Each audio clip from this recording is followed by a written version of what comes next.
name is Mohit Gupta. I work as associate professor in production technology at the Department of Engineering Science at the University West. And I'm also responsible for internationalization at the department together with my colleague, Hanna Agnusha Martinsson. So we are looking over the internationalization activities. So in this presentation, I would like you to give you an introduction to our university, since I assume that many of you may not be familiar with us. And then I will go a little bit more deeper into our department and the research activities that we have. A lot of them are happening at this Production Technology Center that I will talk about. And also about student mobility at our department. So starting with University West. So these are, you will also see some pictures of the university in the background. And so we are located in Sweden, and Sweden is located in northern part of Europe. So it's part of the Nordic countries with Norway, Finland, and Denmark as the neighboring countries. And in Sweden, we are located close to the west coast of Sweden. That's why we have this name, University West, in a city called Trollhättan. And as you see here on this map, we are actually kind of in the middle of a triangle with Oslo, the capital of Norway, Stockholm, the capital of Sweden, and Copenhagen, which you don't see, but it's here, the capital of Denmark. So we are kind of in the middle of all these three in a triangle, and so it's quite easy to reach any of these cities by train within 4 or 5 hours. And then we also have the second biggest city in Sweden, Gothenburg, very close to us. So Sweden, if you may already know, is a big country. It's quite large in terms of land, but we have a few people. So the whole population of Sweden is 10 million. So we have a lot of land and forest. About I think 70% of Sweden is covered with forest. And we have Swedish is the official language in Sweden, but the English is very well spoken in Sweden. So Sweden is quite often ranked in top 5 as non-native English-speaking countries. So you can easily get around, and not only at the university, but also in the society very easily with the English. And Sweden is also ranked the 3rd most innovative country in the world, which is, I think, quite remarkable for being such a small country. And you may be familiar with a lot of brands that at least originated in Sweden and also Swedish as of today. For example, H&M, SKF, Spotify, Volvo is one of the most famous, and Skype originated in Sweden, Ericsson, Scania, and so on. So here I have a short video about our university and showing the campus. So I will see, I hope this link works. I have to check that. And I may need to share the screen again. So I will just stop sharing and share again. And this time I will share the sound also.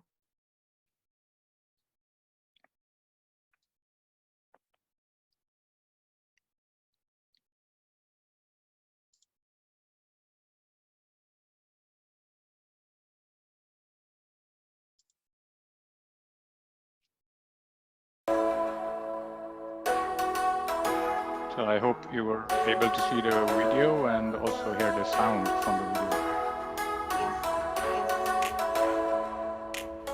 Hi, my name is Simona and I'm currently exchange student at University West, and I will show you around University campus today. Follow me and take a look at the University campus at University West. Now we are here in front of the University West main entrance. University West has one campus which is centrally located in Trollhättan, close to shops and cafes, local transportation and close to beautiful nature. Let's have a closer look inside.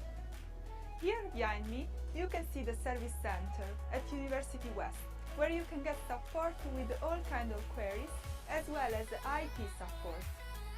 At university, you find also other support functions such as health services, study counselors, support for students with functional disabilities, and the international office.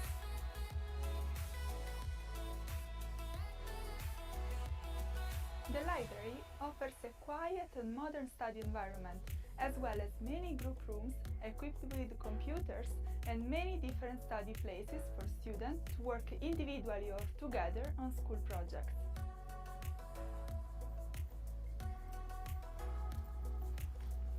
On campus, students can choose between a restaurant that offers several dishes per day at lunchtime and a cafe with salad bar and pastries. In Sweden, it's very common that students bring their own food to school that can be warmed in microwaves in kitchenettes with a dining area that can be found on campus.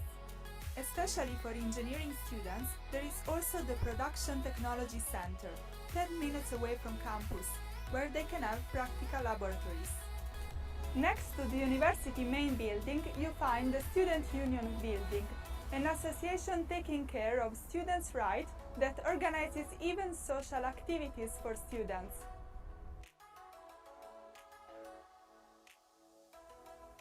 Thank you for joining me today, and I highly recommend students to come here.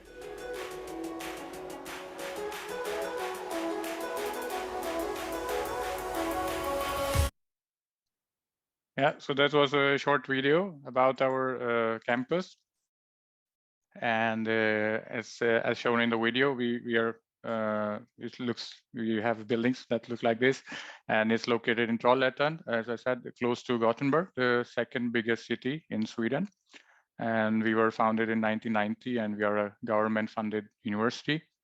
And this is the overview of the campus. So the main campus is actually located right in the city center. So here you have the city square. So it's really central location, and it's close to the train station, 5 minutes walk. And it's also, about 15 minutes walk, you have the Production Technology Center, which I will talk more about later on. And if you look at quick about the university, we have about 25 undergraduate programs, 20 programs at advanced level, 13,000 students, 750 employees, and 4 departments. And we are quite well known in Sweden for the students to have a job quite soon after graduation. And this is something we can do because we have a very good network of industry, and we have a good collaboration during the studies also. So our university is located in Trollhättan, and Trollhättan is, well, in Swedish terms, it's a medium-sized city, but it's in Thailand terms, it's probably a very small city with about 60,000 inhabitants, and it's well known for tourism, attracting thousands of visitors. We have the nice Elv River, Jota River going in the city center. And here are some pictures. So for example, this picture at the bottom, this is about 10-15 minutes walk from the city center. So it's very close to the nature. And it's only 35 minutes train ride to Gothenburg, the second largest city in Sweden, and where you have a big city and of course the airport. So it's well connected. And our campus, as we saw in the video, it's close to shops, cafes, and riverside. And we have these group rooms for studying, so where the students can come and study on their own, and the kitchenettes and so on. So we have 4 departments at the university: business, economics, and IT, engineering science, health sciences, and social and behavioral studies. And of course, I belong to engineering science. So if you look at the engineering science department, we are about 150 employees with about 20 professors, 15 associate professors, 20 PhD students, and so on. And we have bachelor programs in mechanical, industrial, electrical, and computer engineering. And we have master programs in manufacturing, robotics, AI and automation, operation management, welding technology, cybersecurity, and electric vehicle engineering. And we also have PhD in production technology. So we are quite, we have education at all levels within the fields we are working with. And we have a lot of focus on digitalization and internationalization at our department. So we are building more programs on distance. So for example, the robotics and automation master program that can be also taken on distance with very few meetings in person. So we mentioned, well, I mentioned a little bit about this research center, which is a production technology center. And this is located about 15 minutes walk from the main campus. And it's one of the best equipped production technology center in Sweden. And the idea is that we collaborate with the industry in the same building. So we have a industry. Today, the main industry located in the building is ZHAW Aerospace.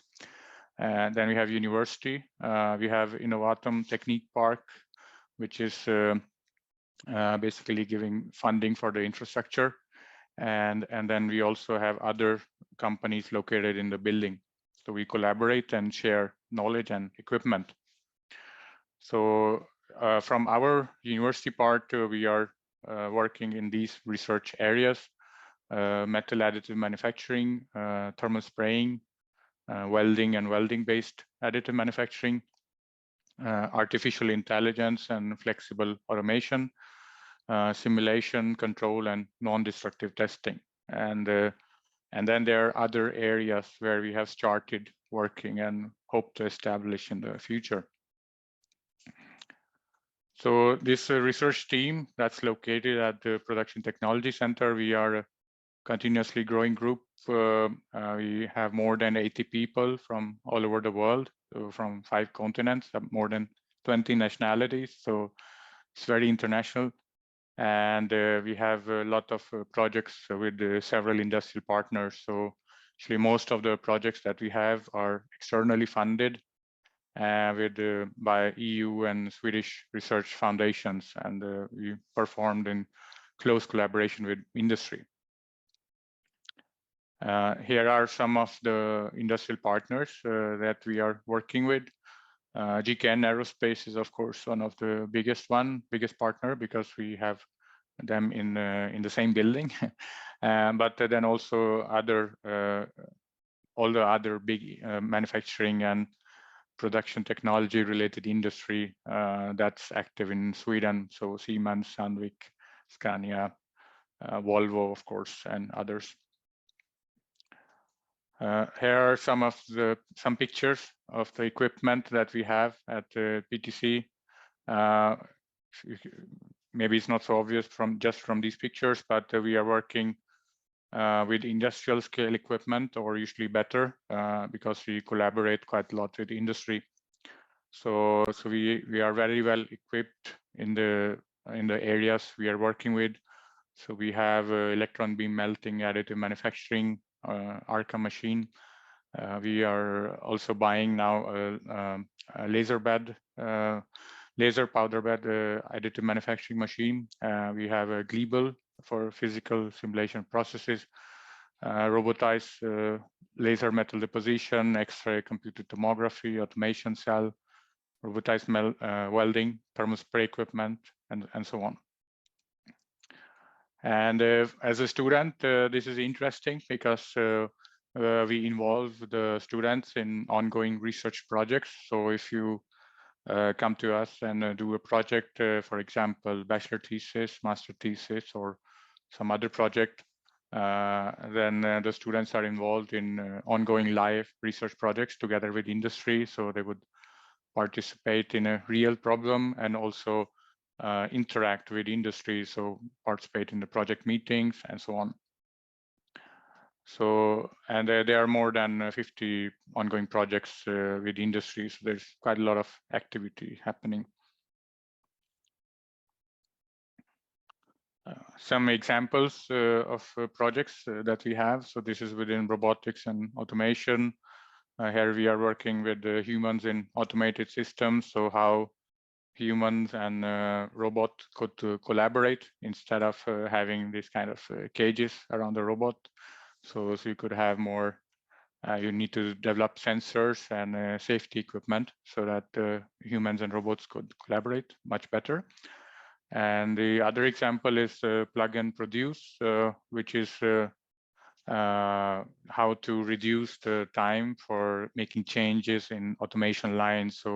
So today, when you have an automation line for making cars, for example, you're doing the same thing for each car, but of course, more and more customized products is the future. So you need to be flexible in your automation as well.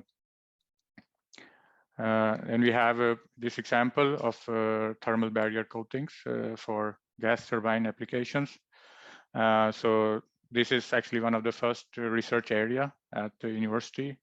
And that's because GKN Aerospace, at that time it was Volvo Aero, they are producing military engines and also turbine engines for the commercial airplanes. So they need these kind of coatings, ceramic coatings for heat protection.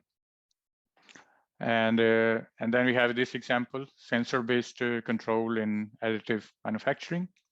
So here we start, for example, with a CAD model, and then you make a schematic of or how you would create that part. And then we do simulation in the Robot Studio software, in this case with ABB robots. And then we do the actual metal wire deposition. And when you have the final component, you can do some validation and testing on that. And this is my favorite example because here you can see how our unique profile can fit in, because we have all of this expertise in-house. So we have people who know about automation, about welding, about material science, non-destructive testing, and others. Everything is in-house, so you can really make a good product. And we are also working on simulation. So on the left we have a simulation of the weld pool, and on the right side you have example of material modeling of nickel alloy for or super alloy for additive manufacturing. So this was just a little bit about our department and research, and now I would come to international studies in general at University West. And before that, it would be good to mention about the Swedish education system. So we have the bachelor degree is 3 years, and a master degree could be 1 year or 2 years. 2 years is the more common one, I would say. And then we also have a PhD, which is 4 years. And the academic year in Sweden is divided in 2 semesters, and the semesters are divided also in 2 study periods each. So basically we have 4 quarters during the year, and the semesters for us, we have 2 semesters, autumn and spring. So the starting time would be end of August to mid-January, and then immediately the spring semester starts from mid-January to beginning of June. And the credit system we have is we follow the European standard, which is the ECTS. At University West, we have more than 300 international students per year. This number has been rising every year. And we have about, in total at university, we have about 100 agreements with universities all over the world. In engineering, we have about 30 to 35. And we offer our students arranged accommodation. So as an incoming student, you don't have to look for accommodation. We will book accommodation for you since we worked with the local housing agencies. We don't have any campus accommodation, but we work with the local housing agencies. And then you would have the student representatives helping the students to their accommodation. So usually We have so-called arrival days, where if you arrive on the arrival day, then we have buses going from Gothenburg Airport directly to Trollhättan, and then where you would meet the student representatives who would take you directly to the accommodation. So then it's very easy to arrive. We have the general introduction days before the start of the semester. We have support from a student union. They are organizing activities and trips during the exchange period. One of the most popular trips is going above the Arctic Circle and visiting the ice hotel, which you may have heard of. It's made of completely of ice every year, and then it of course melts. And also doing dog sledding and so on, watching the northern lights maybe. And we also have good web pages in English, so you basically find all the information you need on the web pages also.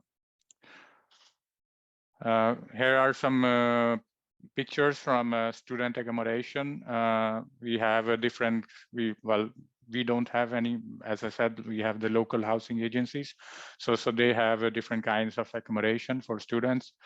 And it can vary from a shared flat where you have your own bedroom, but shared kitchen, maybe 3 persons or so, or you could also have your own room. And so on, but the rent is about 5,000 Swedish crowns, so it's about 500 euros per month, including internet, heating, and so on. So at our department, we offer different opportunities for exchange for international students. So you could come as an exchange student, semester exchange student at bachelor level, or semester exchange student at master level. And then we also have our international programs, which are of course given in English with the worldwide admissions, so anyone can apply to those programs.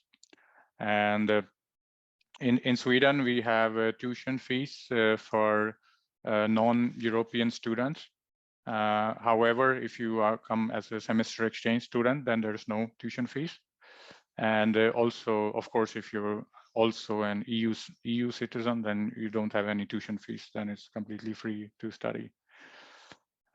So, as I said, at the bachelor level, we have the semester exchange program where you can come and participate in ongoing courses. We could also offer project work or thesis work, depending on availability, of course.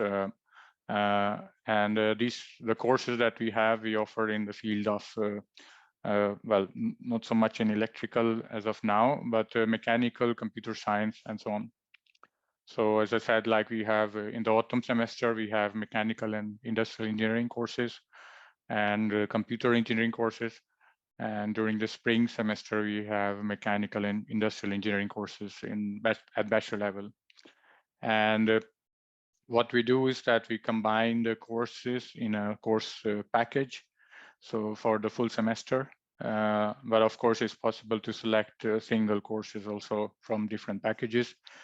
What we do is that within the package, we make sure that there are no schedule conflicts. So if you select the whole mechanical engineering package, for example, which will be 30 ECTS, so full-time studies, then you make sure that there are no schedule conflicts. But then it's also possible to select individual courses, but there could be then schedule conflicts. We also have our, last year we started a bachelor program in international mechanical engineering. This program is given fully in English. So we have a lot of courses from these programs that you could take, and this program is built in collaboration with industry, like most of our programs. We have our master programs also. All of them are given in English. So you could apply as a free mover. So you could apply to any of these programs. And of course, if you're studying at master level, or if you're studying in the 4th year of your bachelor, then you can also come as an exchange student and take courses at master level. So we have master programs in manufacturing engineering, robotics, electromechanical, vehicle engineering, cybersecurity, AI and automation, and welding technology. And all of these international programs, especially, they are very unique because, as you may have noticed by the names, they are based on our unique research profile and expertise. So we are basically teaching what we do in research, and the programs are designed with the support and inputs from industry. So before starting a new program, we have meetings with the industry and talk to them what they want from a graduate. And also during the courses, we have study visits to industry and guest lectures from industry, and then you also have, of course, project work together with industry. So there's a lot of collaboration during the studies as well. And most of the studies, well, the laboratories would be done at Production Technology Center in the research environment. And we have not only international group of students, but also very international group of teachers in this program. So it's quite unique experience. And as I said, like, we offer courses from each of these master programs to exchange student as well. So you could do courses in the field of manufacturing, robotics, AI and automation, welding, technology, and so on. So that was a short, well, quite quick presentation from my side. There are some links. hv.sc/exchange would give you most of the information you would need as an exchange student. There's also email address for our international office, international@hv.sc, and my email address over here. And so I hope that I would be able to welcome you to Trollhättan. This is a picture of the waterfalls in the city. We actually have a dam which they open sometimes to have this very nice looking waterfall. So thank you very much for listening, and I would be open to questions. Okay, thank you very much for informative information from the professor. So I think not only me, but I think students also happy to see about your programs, and I'm so excited about the trips that normally students going to the ICE hotel, right? And Yes. the Northern Lights. Okay, SIT students, if you would like to see the Northern Lights, so I think it's a good opportunity for you to join the exchange program in Sweden. So actually, I have so many questions from me, but if you have some question, you can also drop your question in the chat box over here. But while waiting for the question from students, may I ask you some question? Yeah. Okay. So since SIIT students who are joining the exchange program abroad, it's going to be the last semester of the 4th year, which is your spring semester in January, right? Starting from January. So it means that our students who join the exchange program, they will have a chance to take courses in mechanical engineering, industrial engineering, robotic, AI. So that there are the list of the program that are different from another semester, right? Yeah. So we have the list of courses. I didn't go into those details in this presentation, but we have a long list of courses for each semester. So we have a PDF with the overview. So you said 4th year, right? Bachelor in the 4th year, or? Right. Yeah. So in that case, they would be eligible to take courses at the master level also, because our bachelor program is, as I mentioned, is of 3 years. So we allow exchange students who are studying in the 4th year of their bachelor studies to take courses from the master programs as well. So then we have a lot of courses in the spring semester as well. Yeah. And in English, right? Taught in English. Yeah. Everything would be in English, of course. Yeah. Thank you very much. Yeah. So our students will have a lot of chance to take courses, especially in English, right? Hmm? And another question is about the English proficiency. Do you require any English proficiency from our side? Yeah, so we don't ask for any certificate as such. We rely on the partners that you make those checks, whichever are necessary. But we don't have any formal requirement for the English language. So we expect, however, that the student would have English B2 level, you know, in the international standard when they take the courses, because of course if they don't, if they're not good in English, then they would have problems following the course. So it's not good for the student. Yeah. Okay, so and I also have my colleague, Miss Siwaporn, here. She is responsible for outgoing exchange student. And do you have any question for our students who would like to join the University West? And I know that when our student will join the internship program, right?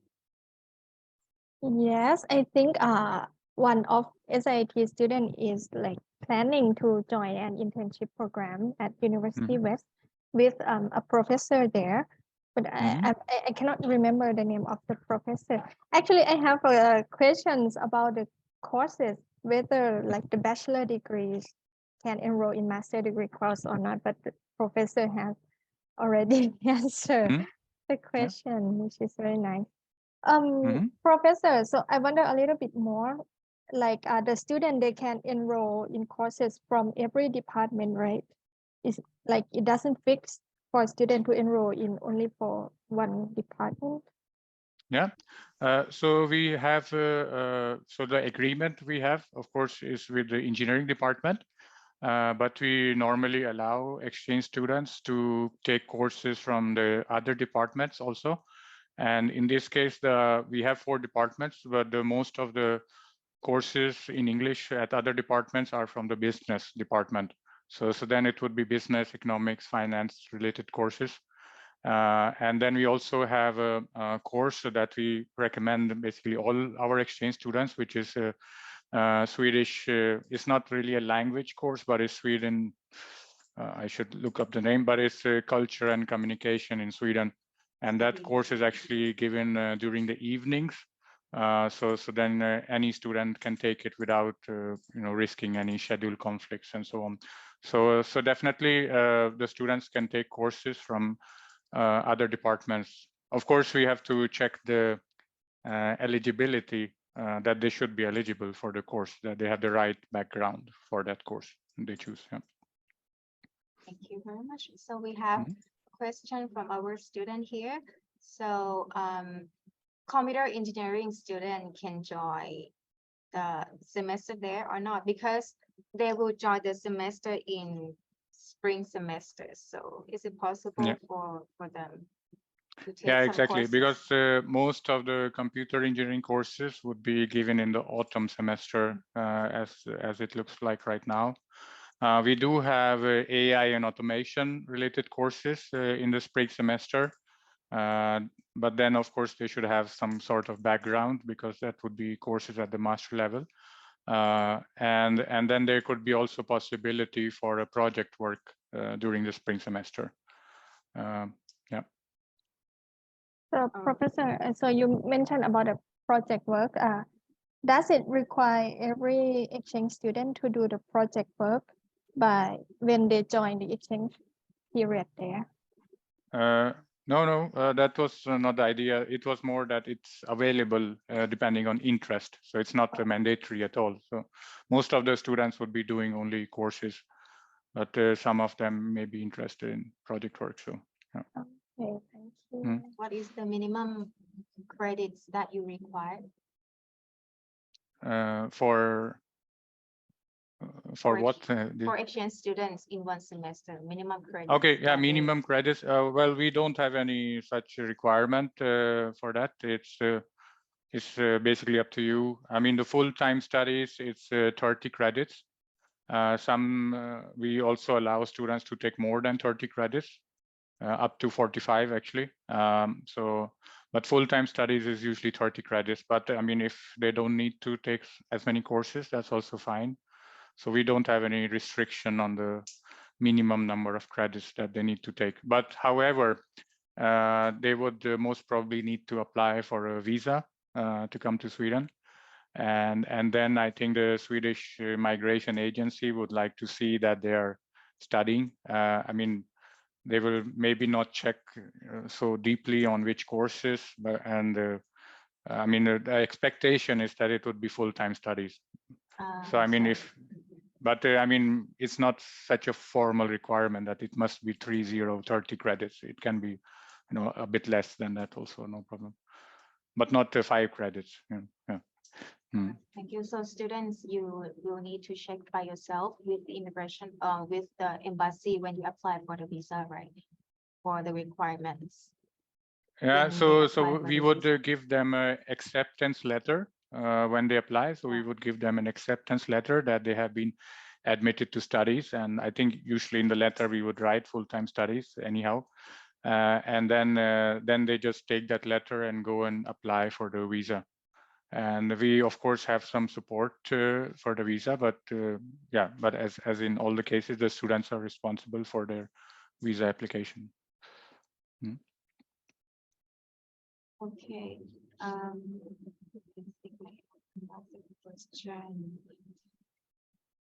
Okay, regarding the accommodation, is the off-campus accommodation that you will help our students to reserve the room? Yeah. Okay. So, I mean, you cannot compare it to the campus that you would have. So our campus is, of course, quite small, and the city itself is quite small. So off-campus accommodation does not mean that it's very far away. It's perhaps 15, 20 minutes walking. I mean, if you cycle, then it's 5-10 minutes. So it's within the city, so to say. Yeah, we don't have any campus accommodation. That's very uncommon, I would say, in general in Europe, that you would have on-campus accommodation. We are actually starting to build on-campus accommodation, but that will take a few years. Yeah. Okay. So, and how do people there traveling or commute from place to place? Yeah, most common would be by cycling. Yeah, cycling or walking. Yeah, and then of course we have buses also. Some of the students maybe take buses, but All right. yeah, it's easy to get around over here. And it isn't hot like in Thailand, so I think it's good to walk. Yes, of course, it's good to walk. You may have the other problem that it's too cold, but but not too hot usually. Yeah. Right, but in spring, I think it isn't that cold, right? Now in the spring it should be quite okay, but I mean the spring semester starts in mid-January, and then it can be of course quite cold. But when it comes to March, then it's quite nice, I think. Okay, right. So, and how do you evaluate the grades there? Do you have like only one examination period or? Yeah, so this examination is very specific for the course. So each course may have different forms of examination. And the traditional is, of course, that you have this written exam at the end of the course. And most of the courses would run over one study period. So they're not running throughout the whole semester, but only half of the semester. And then you may read, have 2 or 3 courses in parallel in the first study period, and then you take 2 or 3 courses in the second study period. So you don't have several exams at the same time. And then some of the courses may not have this written exam. They maybe have an assignment, like a report or a project, or it can be like presentations. And so it's a kind of a mix. Usually at the master level, you would have less written exams at the end and more of the other kind of tasks. All right, that's quite interesting and quite different from SIIT, because most of the course here are the written exams. Yeah, but if our students go there, they will have like they can learn how to do to learn different way, how to take different exams method. Yeah. So Yeah, that's Is correct. there any question from our students here? Okay, while we are waiting for, I think we have 2 minutes left, but I would like to invite Miss Pishalika. She is already here. Hmm. So, Miss Pishalika, Good afternoon, late afternoon from Thailand, Professor Mohit. Nice to see you again. Yeah, the same here. Good afternoon. Yeah, sorry I'm late because I just came back from another meeting outside SIIT. But anyway, very nice to see you again. So I just joined in very last minutes of your presentation. So and also happy to hear a lot of information that everything seems very flexible and welcome our student to join the University West soon. So just to update with our student, SIT and the University West will sign the agreement of cooperation, including the student exchange program soon, because now we are in the last stage of the approval, and hopefully we can sign within this April or May. So that means starting from this round this year, because our application will open for SIT student on the 1st of April until the end of April. So if I may I just call for the application, I mean, including the University West in this round for the student who might interest to apply to join the University West. This is for those who want to join in the spring semester, which is the next January 2024. Yeah, yeah, of course, that would be great if we can do that, even if the agreement is not formally signed. Yeah. Right, right. And I think that our student, even our team, also very excited if we have chance to see a beautiful scenery in Sweden. And also, I think that student will be very happy and enjoy a lot from the activities that they have seen from your presentation. Yeah. Yeah, that would be very nice. Yeah. Yes. All right. So we will get back to you in case if we have to, because we also have to select the student after we have the qualified applicants from SIT. We will inform you for further step about nomination and application. And I myself will also get in touch with you about our agreement. All right. All right. So is there any question else from our student? I think that no more question. All right. So Professor Mohit Gupta, so on behalf of SIT, thank you very much for your kindness to join our SIT Global Weeks. So this is the first time that SIT got an honor from the University West, from you, especially from you, who kindly initiate this collaboration and open the opportunity for our students to join your student exchange program. And we really hope that we can send our students to join the University West soon, and hope that you will be able to join our coming events or activity in the future. So thank you very much for joining us today. So hope to see you next time. Thank you very much for this very kind invitation, and also to interact with the students. It's always nice. Yeah. Thank you. Okay. Thank you, and see you next time. Yeah. Yeah. You Thank too. you, Bye-bye. Professor. Bye. Bye. All right, so Pishon, let's continue for the next session. I think that now we have around 8 minutes before the next university, which I think that our colleagues is already here, but the next session will start at 5 o'clock. So while we are waiting for the next session, maybe P. Judy can have some information to share with the student who might wondering about the process of application, in case if they are quite new for this session. Maybe today is just the first day for joining. Maybe P2D can share how to prepare and how to start for their application to our student exchange program. And luckily that this year we have more partner university that you will have more chance, more option to join the student exchange program,นะคะ. So you will have chance to apply to the university that we have.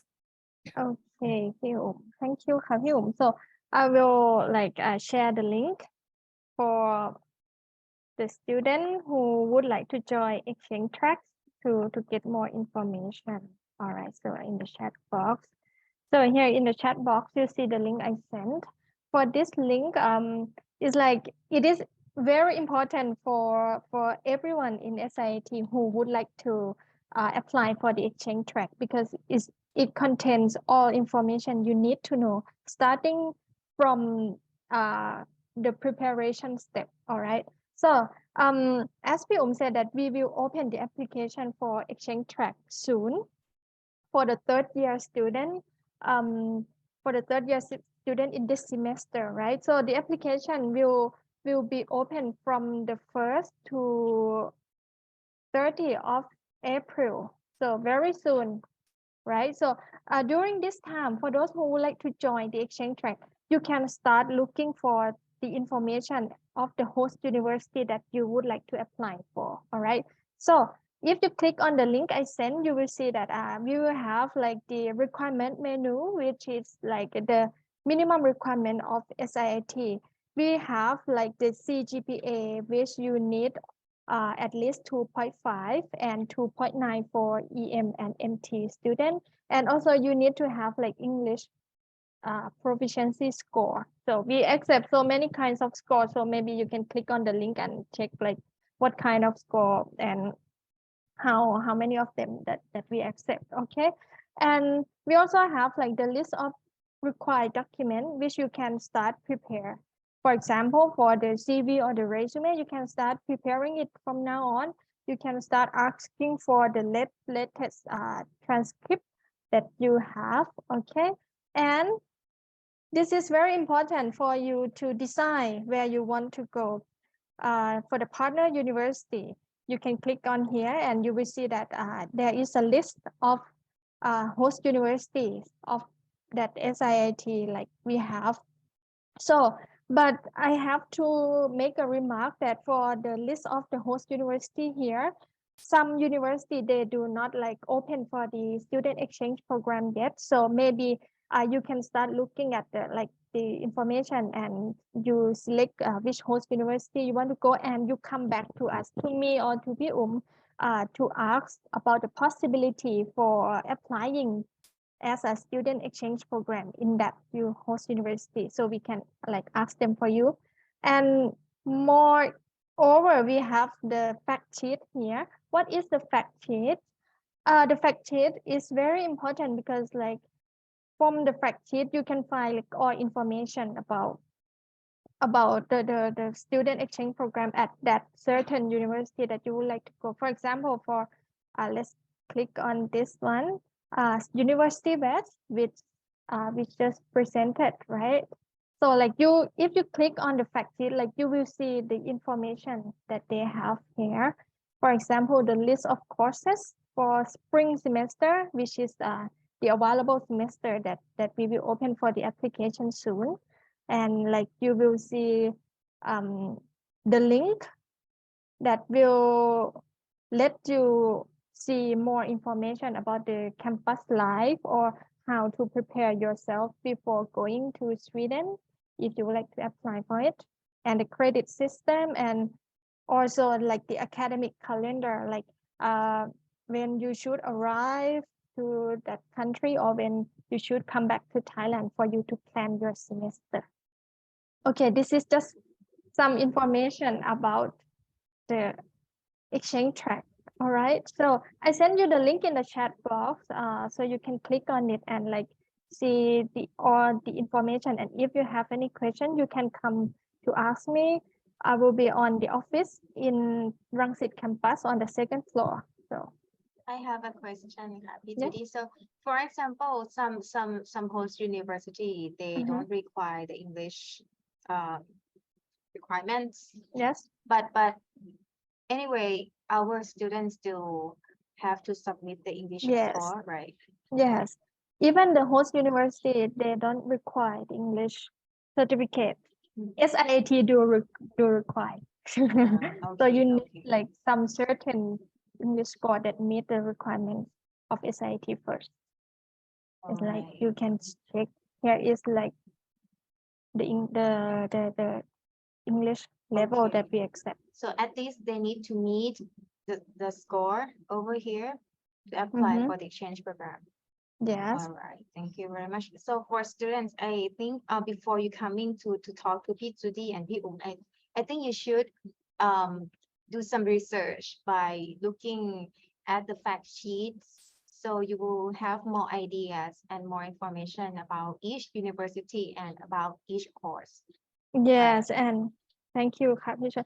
And to mention about the course, it is one thing very important for a student to consider, because if you would like to enroll in a course, you need to think about the credit transfer as well. You need to think whether that course is available for the credit transfer back to SIIT or not. And to know that, you need to consult with your academic advisor or your program secretary. They can help you to like consider if that course is available or eligible for you to enroll or not. Oh, okay. So even though the application will start on the 1st of April, but I think students should prepare themselves from now on, from Yes. today, right? Because there are so many procedures that they need to do, and regarding the course are the most important. So they have to talk to the program first. I think one student raised the hand. You can unmute your microphone. Yes, I would like to ask real quick. It's that during when we picked our exchange track last year, there was an option for us to pick the university. Is that indicative of what university we'll go to?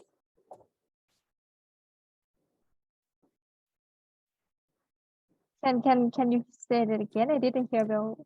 Sorry. Yes. When we picked the track last year for us third-year student, and submit our initial resume, they let us choose one university that we would like to go to.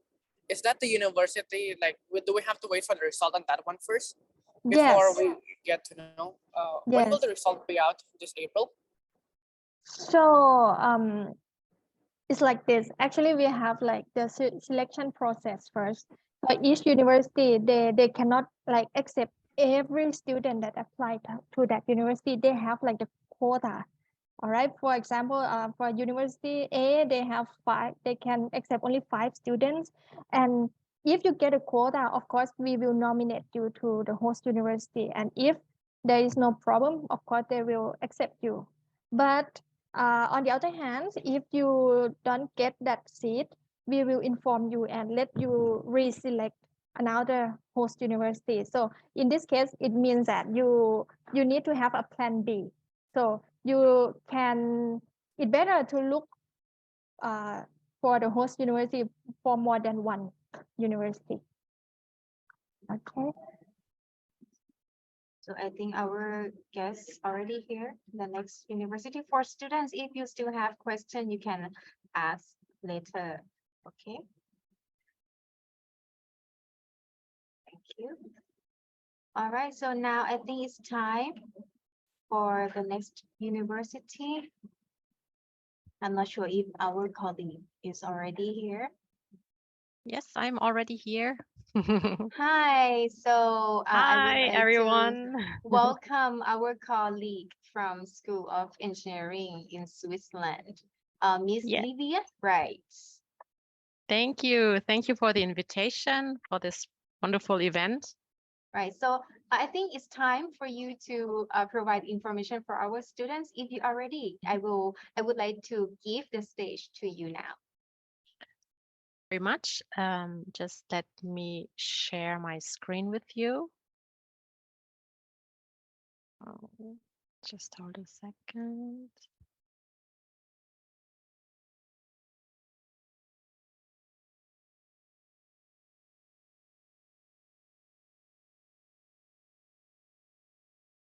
Do you see my screen?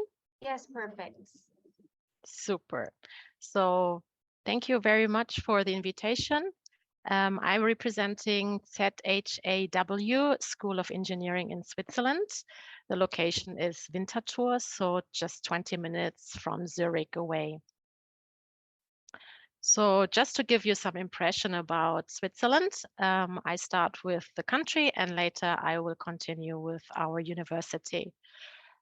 Switzerland has much to offer. So you see, we have snow in the mountains, but summer you can hike. You have rivers and lakes where you can walk by and enjoy the nice nature.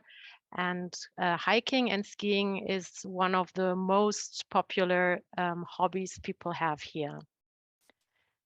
Winter tour is, as I mentioned, just 20 minutes by train ride away.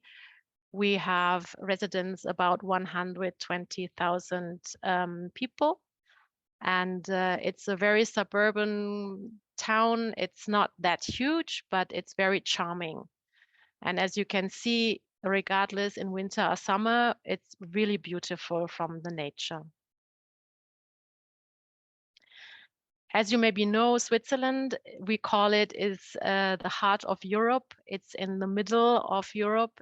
You can travel from Switzerland wherever you want in a short distance. It's really easy to reach Spain, France, Italy, also the east, like Austria and Germany. So it's really convenient by train, by plane.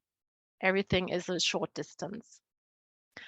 As I mentioned, hiking is very popular here in Switzerland. We have 65,000 kilometers to hike. We have 7,000 lakes, and around 8.8 million people are living here in Switzerland. 25% are internationals. We in Switzerland have 4 different languages. We speak 63% speak German. It's more in the north. Then French is more in the west and in the south. Italian as well is always in the south spoken. And we have the original language is Romanic. It's only less than 0.5%. We have, for tourist sightseeing tips, the Gotthard Highway Tunnel, the railway tunnel, and we have the longest glacier. It's the Aletsch Gletscher, we call it. We have the highest point, it's the Dufour Peak, and the lowest point, Lake Maggiore. All places in Switzerland you can easily reach with public transportation. We have a very well train net. And for students, there are special tickets and offers, but this will be mentioned later in the slides. From the climate, we have a maritime climate in the north of the Alps, and in the south, it's more Mediterranean. Well, normally, Mr. Dr. Kickmeyer is part of this presentation, and it's his slide. So on this slide, I cannot tell you so much, just that we have common and very well-known brands. It's maybe, you know, Nescafé or Ricola, the candies, watch, of course, chocolate, and the knife. Very well-known companies are Zurich Insurance, UBS Bank, Nestle, Novartis, ABB, and Holcim. So I jump now into my part. It's about the School of Engineering. Here you see some impressions about our university. We do have old buildings. We have also very new buildings, modern new buildings, but your courses will be in either of one or all in one. When you look at the map, Zurich, the Canton Zurich and the city Winterthur are in the north of Switzerland. And the airport from Winterthur is also just 20 minutes by train away. Here you see the maps about from Winterthur. The red dot signs the main station. And from the main station, we do have 3 campus. They are by 5 minutes distance walk away, so easily to reach. It's very common to use bicycles or go by foot. Our campus is the right one, the right oval. On the right map, you see more detailed. This is the Campus Technicum, we call it. And they are all buildings are named by alphabetic letters. So you see quite in the center, it's TH. TH is where I'm sitting right now. From the history, 1874, our university was founded by Friedrich Autenheimer. It was called at that time School of Mechanical Engineering. 2007, 3 schools were merged. One part was our Technikum Winterthur, and there was also Higher School of Economics and Administration and Cooperative Interpreting School Zurich. So they merged together to ZHAW, so ZHAW. Then from then 2017, we became members to different units, and one was the member of the European University Association. Here, Mr. Kickmeyer would tell something about our strong position and our partnerships. I just will say some words on the left lower point, English modules. We have over 100 modules in English with more than 400 ECTs. And the masters, they have 13 profiles. They are entirely taught in English. And you can choose modules from all different programs. So when you're in electrical engineers, you don't necessarily have to choose just from this field, but you may choose from any field. These are our profiles for bachelors. So we have 10 different profiles. The latest one is medical informatics, which will start this summer. And we do have also master grades. Just to mention, those ones who speak German, they need to prove a level of B2. And if you have those skills, you may also attend German courses. Here you see our list of English modules. They are also linked with the module description. When you look at those descriptions, please also read the prerequisites and also about the exams, how they conducted. You can see how many ECTs you will gain, and you will see if they take place in fall or spring. On the left side, you see a screenshot of our fact sheet. Please have a look at the fact sheet. It gives information about the academic year, about the application requirements, and about the grades, about visa, about accommodation, all in one page. So what you have to prepare is after you receive the letter of acceptance, you may apply for the ZHAW scholarship. This is for students from overseas and Europe. Overseas may get maximum 3,000 Swiss francs. The ZEMP grant is just for European partner universities. Cost of living, it depends on how you have your own budget and how much you want to spend, but approximately 1,500 Swiss francs. Some say it's almost 2,000, so it depends on what you spend your money. Visa is definitely necessary for you. I will, once you are accepted for an exchange, I will send you all information about visa, and I will support you in this progress. Accommodation, we don't have any students accommodation. but we will reserve a number of accommodation rooms in VOCO. So when you are interested and you got the letter of acceptance, you may apply and contact at VOCO. But we do have also other options where you also can have a look for. Corona is just mentioned here, but at the moment we do not have any measures or regulations.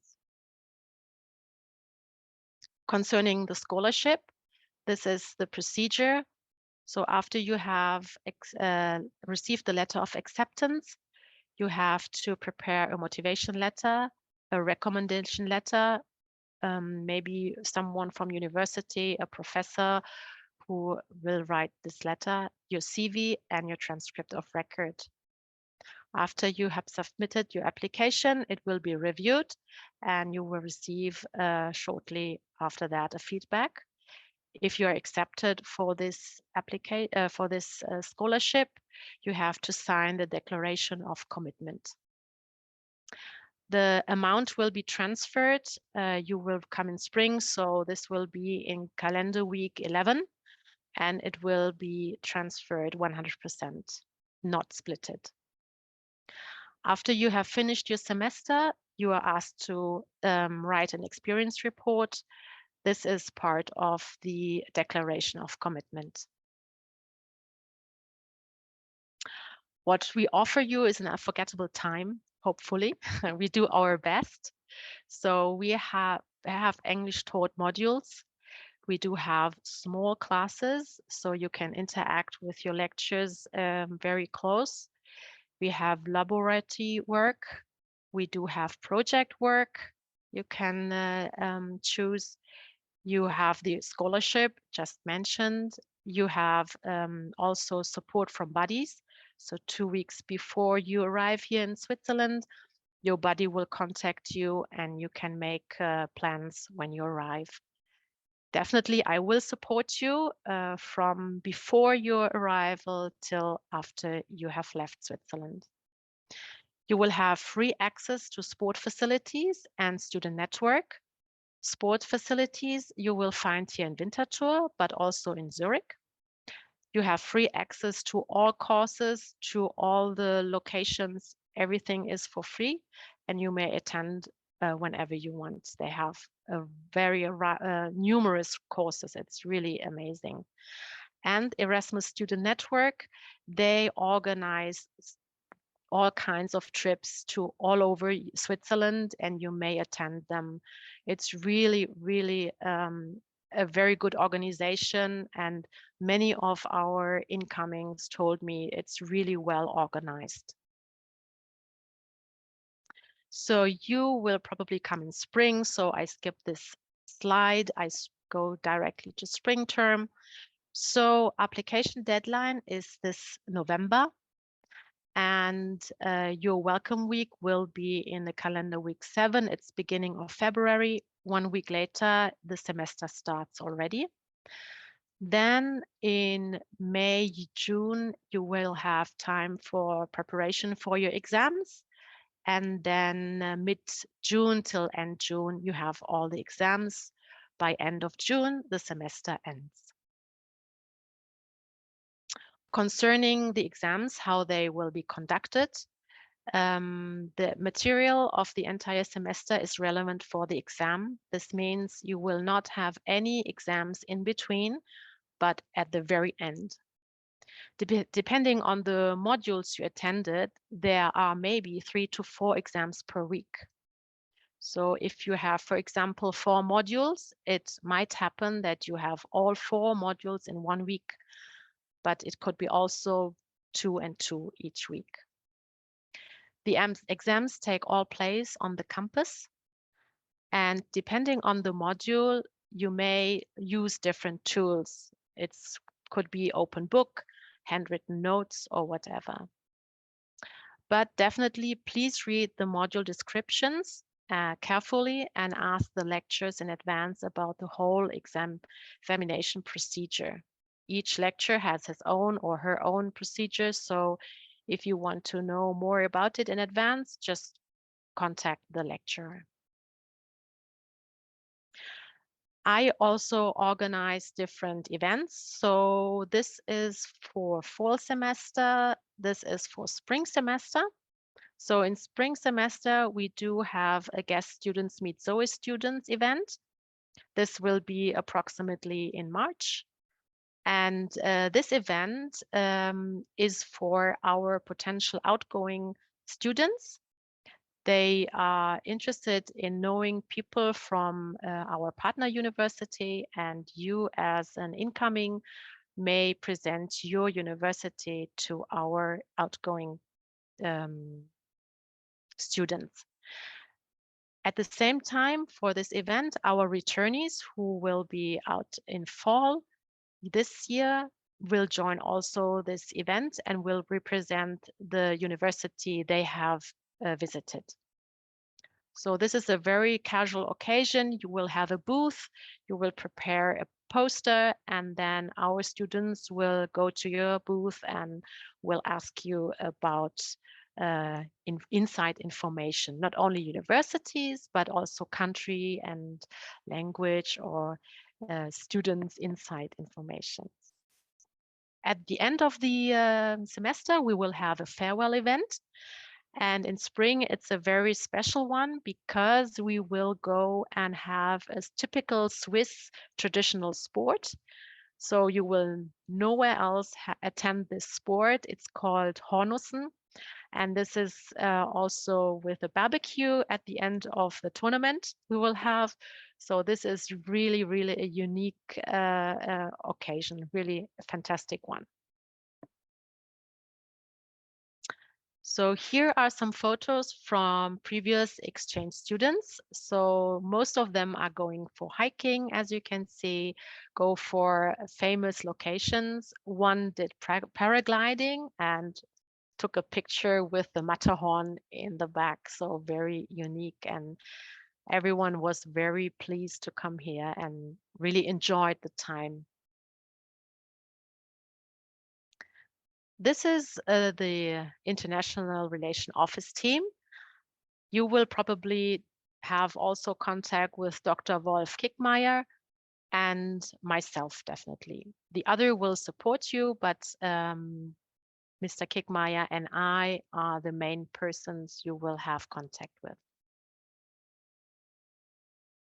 Yes, now we are looking forward to receive your nominations. If you have any questions and they might come later, you may write me an email to exchange.engineering@zhw.ch, and I will be happy to support you and provide you all information you may need.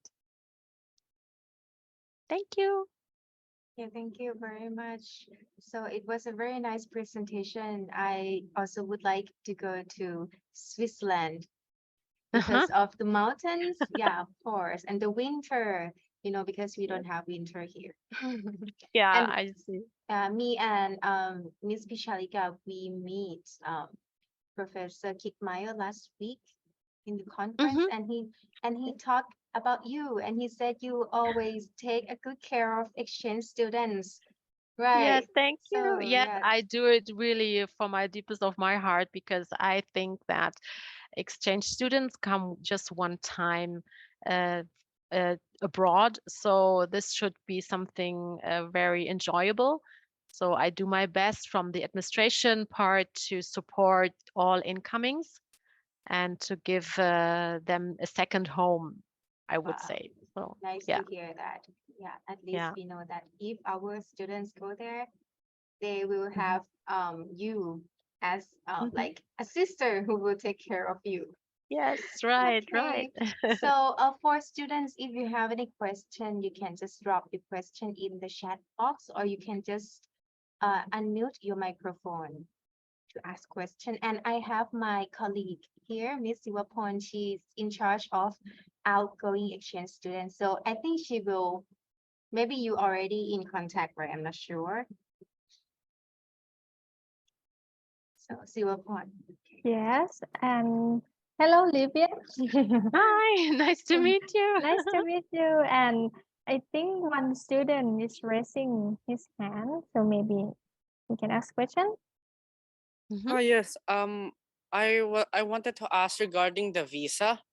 So with Mhm. regards to the visa, do we have to apply it within Thailand, or do we have to apply it once we arrive in Switzerland? That's a good question. You need to apply in Thailand. You go to the Swiss embassy there and you apply for the visa once you have the letter of acceptance. And then you have to wait for a while, and then you will receive the acceptance for the visa. And once you're arrived here in Switzerland physically, you need to go to registration office and register yourself here, and then you get a ID for your time being here in Switzerland. Ah, I see. Oh, Mhm. and then with regards, I would like to ask one more thing is with regards to the plane ticket. Since we're using a student visa, do we have to have a return flight bought the moment we bought the first ticket, or can it be separated? Good question. I need to investigate this one. I don't know. I Yes. cannot tell, Thank you. but Thank you I very think much. you're welcome.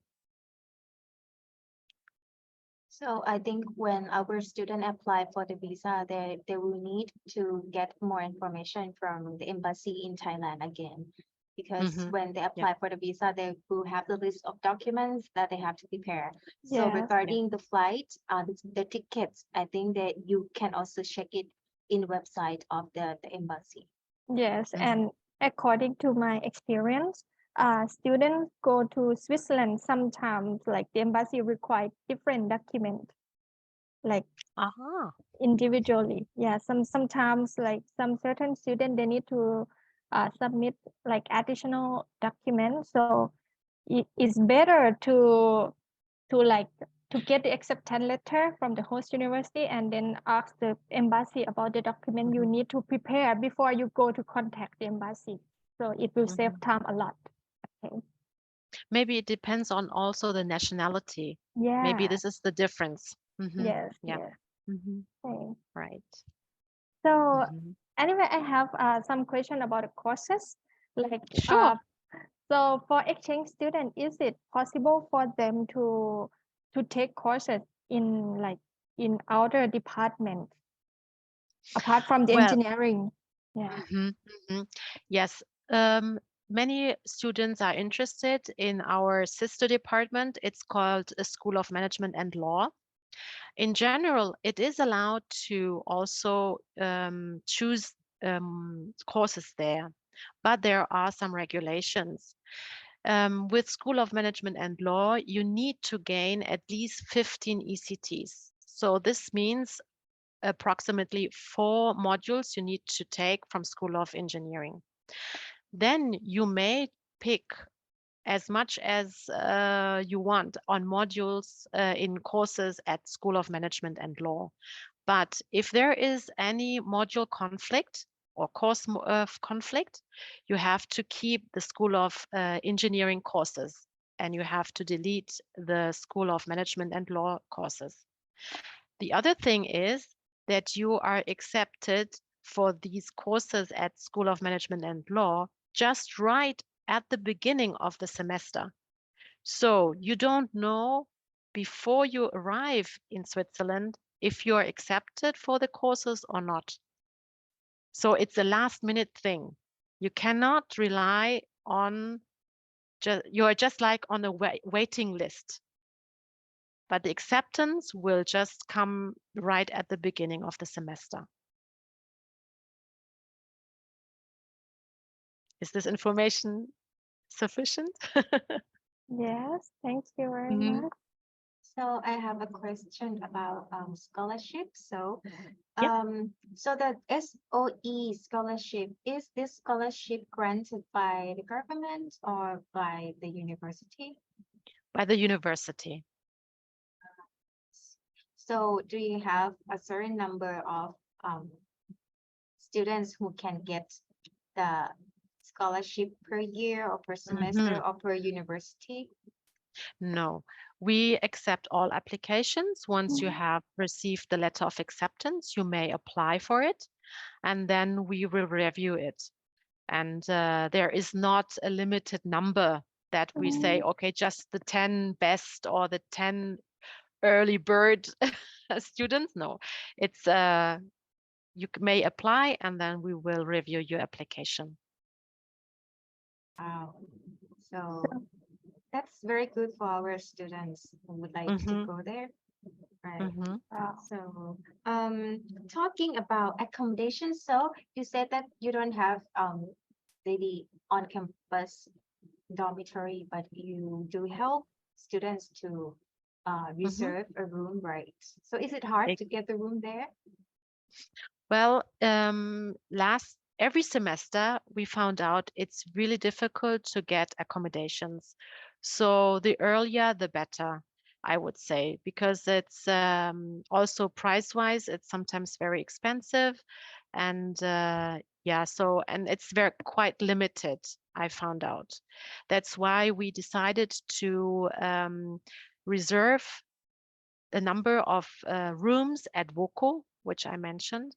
And when all nominations and applications are reviewed, I will send an email to inform everyone that they have the possibility to contact WOCO to get a room there, which is reserved. And besides that, we will send all kinds of links to other accommodations, and everybody can choose an accommodation he prefers or she prefers. So yeah, the better, the earlier the better, I would say. It's really difficult. And on top, our outgoings in spring, we asked them if they re-rent their apartments.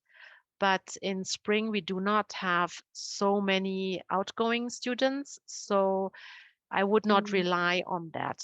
This spring, for example, we did not receive any feedback to re-rent their apartments. See.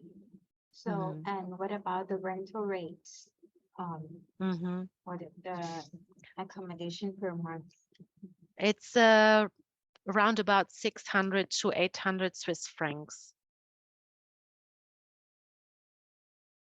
So as I mentioned in my slide, it's about 1,500, 2,000 francs per month that you spend. So with this included with the 600 to 800 francs accommodation. Thank you very much. Okay. Our student has a question, so you can unmute your microphone. Pardon me, I would also like to ask, how much should we take into consideration with regards to the transportation costs? Well, at the with ESN, the Erasmus Student Network, they will give you tips how you get certain offers, special offers for students. So every student, I read in the experience report, they mentioned that this is very valuable. You get tickets for half price. And so it's really, really nice. I think you have for the to pay half price tickets, you have to buy a card for about, I think, 160 Swiss francs roundabout, or 180 Swiss francs. And with this, you can buy train tickets, bus tickets for half price. So I cannot tell how much this would be in a month. It depends also where you go. I mean, if you go to Geneva, it's a long term or long distance train ride, then you pay much more than when you go just to the opposite, to St. Gallen, which is just 20 minutes far away. So it depends on where you go. Thank you very much. Yeah. So students normally get the discount, right? Yes, right. But it's really, I highly recommend during the welcome week, ESN will have a session and they will provide you with all information about how to travel, where to save money, how to get the offers, where to get them, and so on. So they know all about it. So it's like mandatory for students to attend the welcome week, right? Yes, the very first day, the Monday, is mandatory because there we will meet the first time. And then I will distribute a file with maps and informations and also the campus card. Without the campus card, you have no access to the facilities at our university and the sport facility. So this is mandatory. And then for the rest of the week, there are different sessions like the ESN session. There will be a city stroll here in Winterthur. You will meet other incomings from other departments. Then there will be a welcome party also organized by ESN. You will have a session about health insurance. You will have a session about our library here in Winterthur, how to access and how to use it. So I highly recommend to attend all these sessions. It makes life easier later. It helps a lot, right? So Definitely. you mentioned about the session for exchange student to present about their home university to your outgoing students, right? And Yes. a couple weeks ago, I received a message from our students who are attending Zurich now Yes. about this presentation. So I would like to know if you will organize this kind of session every year, because if so, I will have to inform the student who will go to Zurich to prepare some presentation material or some Yeah, that's poster, for example. yeah, actually we had this Tuesday this event and your students attended and they were really happy and really enjoyed attending this session, this event. And our outgoings were really talking to them and were really interested in your university. And they prepared a poster. This is the only thing they had to do. And we keep this poster. So whoever will come next spring semester, we will keep this poster and reuse it. So no worries for materials. We keep that one. So we do this event every semester. Okay, so next batch of exchange student from SIIT. Yeah, and we need to train them Okay. first Yes. before they present about SIIT to your Yeah, students. Yeah. Yeah, and one more question about health insurance. So you Yeah. talk about that you will have the session to inform students about the health insurance. So is it mandatory for students to purchase the health insurance when they Yes. are there? Yes. Non-European students need to have a health insurance. And you don't have to worry or to hurry when they have 3 months time to sign a health insurance. So in the first week, there will be a session.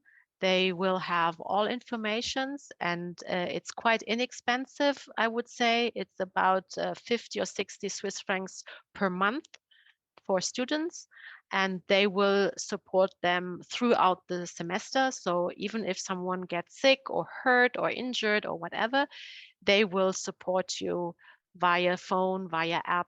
It's really very convenient. And if I'm not mistaken, before the semester starts, it starts in February. I think already in January, there will be an online session where all first information will distributed. So before you arrive, they will already know what is coming next, what are the steps. So very convenient. Thank you very much. We still have 3 minutes.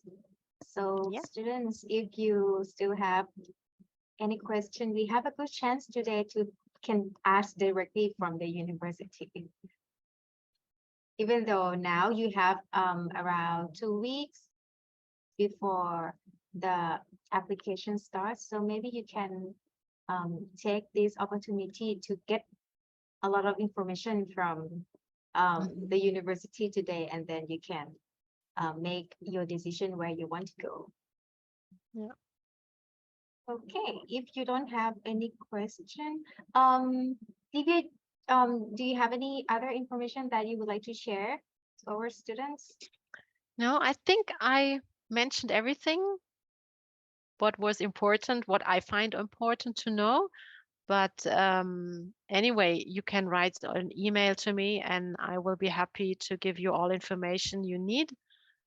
Sometimes questions will come up later when you prepare yourself. So don't hesitate to write me. I will be available and provide all information. Right. Okay. So after this session, we will share the video of our session to our students. And after you watch the video again, if you have any question, you can directly ask Vivian or even ask us, and then we will forward your email to Vivian later. So Sure. today, I would like to thank you for your presentation and for your kindness to join this event. I think this is the first time for you, right? I to think, join? no, I think it was the second time. Oh, all right. I think last time it was with Mr. Kickmeyer, with Wolfgang. You come with the professor, Yeah, but he isn't I here today. think, no, unfortunately not. All right. So thank you very much. And we hope to see you next time, next Yeah, year, to share I'm the looking information. forward. Yeah. Definitely. Yeah, I will and be there. And we do hope to receive your students to join SIIT as well. Yes, I will let them know. All Thank right, you very much. Thank you very And much. lovely afternoon for you. Thank you. Thank you. Bye. Bye. Bye. Okay, students, so now we still have 10 minutes, right? Before the last university will join. Yes, it's the Koblenz University of Applied Science. A student asked Koblenz มีแต่ management program ใช่ไหม? Well, so far last year, most of the course they offer is yes, in management program. But for this year, let's see if they have like any updated list of courses and like other fields of study open for SIT or not. Let's see. Right. Okay. So Vishon, maybe you would like to share about the buddy program? I think all of them already heard about this because I'm familiar with the names of students who join us every day. So, but if you guys have not applied for the buddy system yet, so you have time now while waiting for our last guest today. And like I would like to share some good part of being a buddy. Like last semester, we have a SIT student who joined the buddy program, and she would like to attend a student exchange program in Belgium, and it was very, very difficult to get the accommodation. And that buddy, the student exchange program who joined SIT, helped her to get the accommodation, which is like very good news. Right. Yeah. Someone said being a buddy is very fun. Thank you very much, Naka. And please reapply for the buddy system. Yes. I guess that now our colleagues from Koblenz it's already here with us. In case if you guys are ready, and just check with our colleagues from Koblenz first. In case if they are also ready, maybe we can invite them to join us a bit earlier. Yes, of course I can. I'm ready. Hi, Jessica. Hi. It's good to see you. How are you all? Welcome back. Yeah, I'm good. Nice to meet you. Thanks for having me. Yeah, thank you for joining us. It seems cold today. Is it still cold? No, actually, it's quite warm today. So your students who are actually here at the moment, they experienced every weather Germany could possibly offer. We had snow, we had rain, everything. Warm. What can you explain more? Warm for you?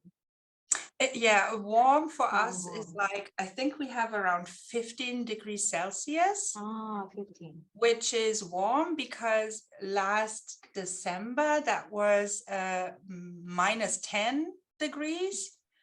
So 10 degrees plus is quite warm to us. Right. Yeah, but 15 degrees is like winter in Bangkok. Yes, I assume there's a big difference. Right. So I hope that our students enjoy the weather and everything there. I don't know if they enjoy the weather as much, but they're quite well. And I think they have a lot of fun. They started studying last week. So yes, all good here. All right, nice to hear that. So I would like to officially welcome our guest again. Jessica, you are here not the first time, so I think you do the good job regarding giving information to our students, right? So I would like to give a stage for you to inform our students about the exchange program. Please Thank you welcome. so much. So I will share my presentation with you. Please let me know if you can't see it. We can see it. We can see it. Yeah. You can? That's Can. good. Yeah. So, okay.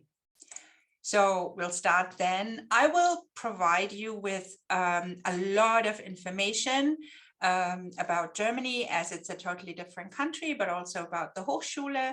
And I will provide you as well with all the links that are necessary if you are interested in getting more information on our websites or contacting people if you have specific questions. So I'll start right away. If there's anything like wrong, you can't see me or hear me, just please let me know. Excuse me, at the moment we can see two screens. You can see two screens? Yeah, the current one and the next one at the same time. Oh, so I have to change, let me see. Okay, now. Is only it one fixed screen. now? Right. Thank you. Perfect. I had to switch my, I had to switch stuff. Okay, so we'll start. I'll give you a little bit of information about Germany. Germany is located quite in the center of Europe. It was founded in its modern form in 1949 after World War II, which ended in 1945. It was split in two parts as a result of World War II, and it has been reunited only in 1990. So Germany actually is quite a young country, at least in the form as we know it today. It's a member of the European Union. It has around 83 million people. It's a federal republic, which means it consists of several states. You can see that on the map. They are called Bayern, Thüringen, North Rhine-Westphalia. Those white titles, they're all the name of our states. It's at the moment, it's the biggest economy in Europe, GDP-wise, and the capital is Berlin. So the next few slides will just provide you with a little bit of pictures and impressions of Germany. I think it's very different to Thailand, so you might want to get a little bit of a visual impression. So Germany is quite well known for its castles. There's over 25,000 castles still existing in Germany. As you can see on the right, some are more ruins, but there's still touristic sites. You can walk there, you can almost always enter them and have a look around yourself. Quite interesting. But then again, we do have a lot of castles who are still inhabited, or like the one on the left side, it's the Burg Els. It's a very famous Instagram spot, and it's quite close to Koblenz. In my opinion, it's one of the most beautiful castles, but this is just to give you an idea of structures that you will see basically everywhere. Also, Germany shares borders with 9 other countries. You can see them on the right map. So it's the Netherlands, Belgium, Luxembourg, France. Then there's Liechtenstein, which is even smaller than Luxembourg. It's missing. It's Switzerland, Austria, the Czech Republic, and Poland. And then Denmark in the north.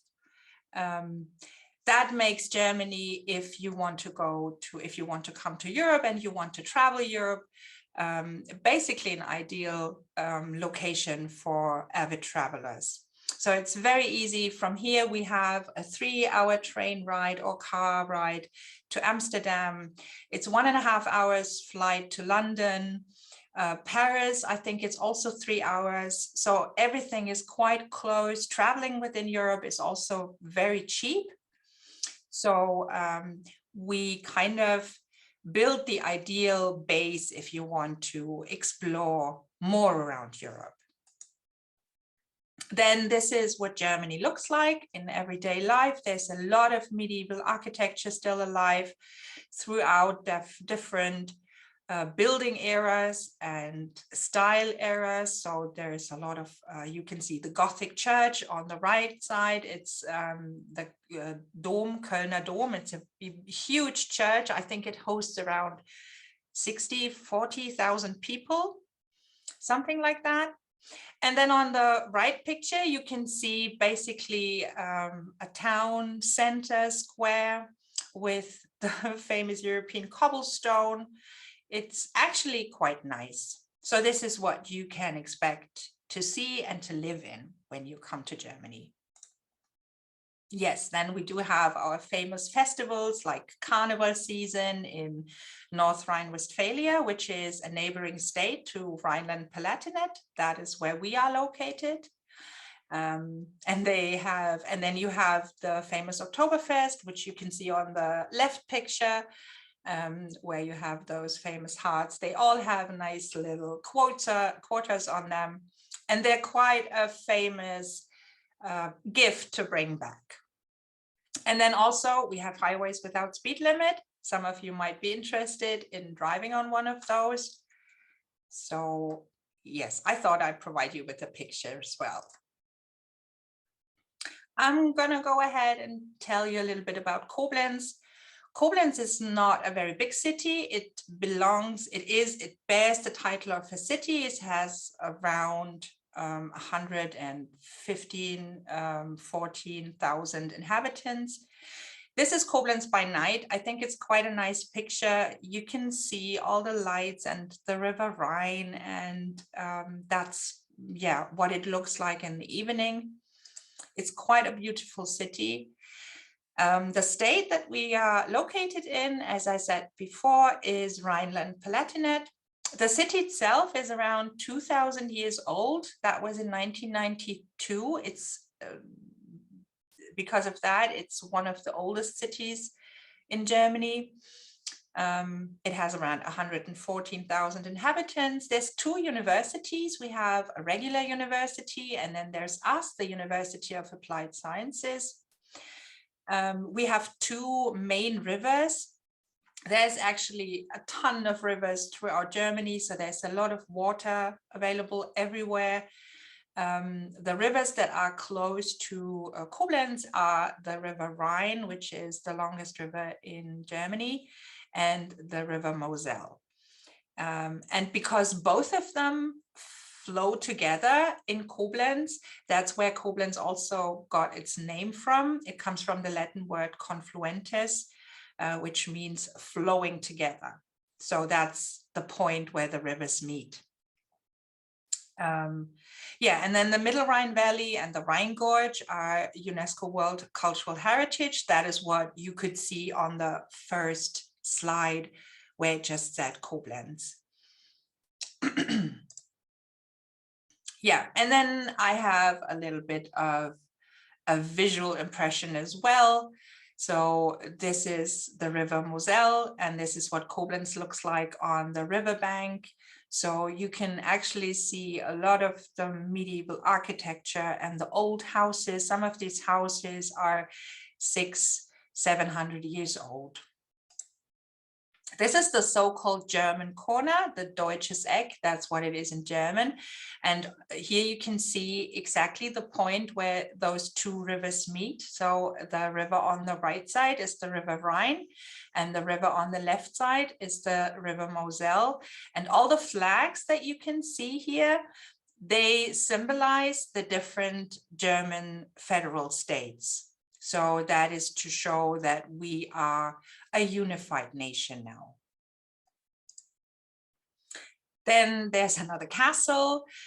We do have a distinction in Germany. We do have castles and we do have Burgen, so Schlösser und Burgen. We distinguish those because Burgen always had, or fortresses, they always had a military purpose.